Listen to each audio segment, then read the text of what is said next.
Þetta er verkefni 3 í Excel, Special, og ég er á síðu 3, auð hólf.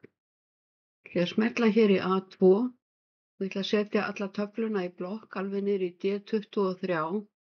Það er oft ágætt að smella hér í fyrsta hólfið, halda Shift niðri og smella hér í síðasta hólfið. Þá fer öll taflan í blokk. Nú ætla ég að biðja Excel að finna öll auð hólf á þessu svæði og fer ég hérna á Homeflipa og í Find and Select þá vel ég Go to Special og haka hér við Blanks. Þá eru öll hólfin hérna sýnileg sem voru auð. Og ég ætla að skrifa hérna eyða. Og ef ég held niðri Ctrl og ýta á Enter, þá kemur orðið í öll auð hólf á svæðinu. Ég ætla að setja svæðið í blokk og setja annað útlit á hólfin þar sem stendur eyða.